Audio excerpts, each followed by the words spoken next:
आज म तपाईहरुलाई गुन्द्रुकको तरकारी बनाएर देखाउँछु। गुन्द्रुकको तरकारी कोलाई मन पर्छ? मलाई त एकदमै मन पर्छ। गुन्द्रुक तरकारीको लागि यतिको सामानहरु चाहिन्छ।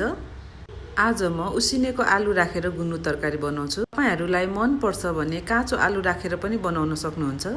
हेर्नु त, अब भटमास भुटेर झिक्ने, अब तेल तताएर मेथी, जिरा, खुर्सानी फुराउने, सँगै लसुन पनि फुराउने। अब यतिको भएपछि काटेको प्याज राखेर भुट्ने। अब यसमा बेसार, जिरा धनियाको धुलो स्वाद अनुसारले राख्ने अनि चलाउने। एकछिन भुटिसकेपछि गोलभेडा पनि राखेर भुट्ने।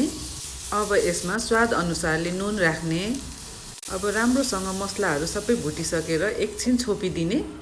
अब हेर्नु त, यतिको मसलाहरू सबै भुट्ने। जति मसलाहरू भुट्न सक्नुभयो त्यति मिठो हुन्छ। अब यसमा हामीले धुलो पारी राखेको आलु राख्ने, चलाउने। यस्तो आलुले चाहिँ तरकारी लपक्क पर्छ।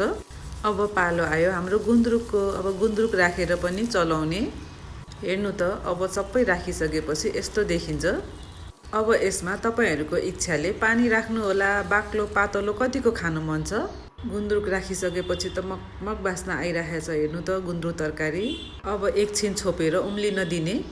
हेर्नु त, यतिको भयो। अब यसमा हामीले हरियो लसुन राख्ने। मैले चाहिँ हरियो लसुन फ्रोजन गरी राखेको थिएँ। अब राम्रोसँग सबै चलाउने। अब चाहिँ लास्टमा भटमास राख्ने। सुरुमै भटमास राख्यो भने चाहिँ नरम पर्छ। मलाई चाहिँ नरम मन पर्दैन। भटमास चाहिँ साह्रै मिठो लाग्छ। अब तयार भयो हाम्रो गुन्द्रुक तरकारी। अब एउटा भाँडामा खनाउने। तपाईहरुलाई पनि मन पर्छ भने गुन्द्रुक तरकारी बनाएर खान सक्नुहुन्छ। हेरिदिनु भएकोमा धन्यवाद।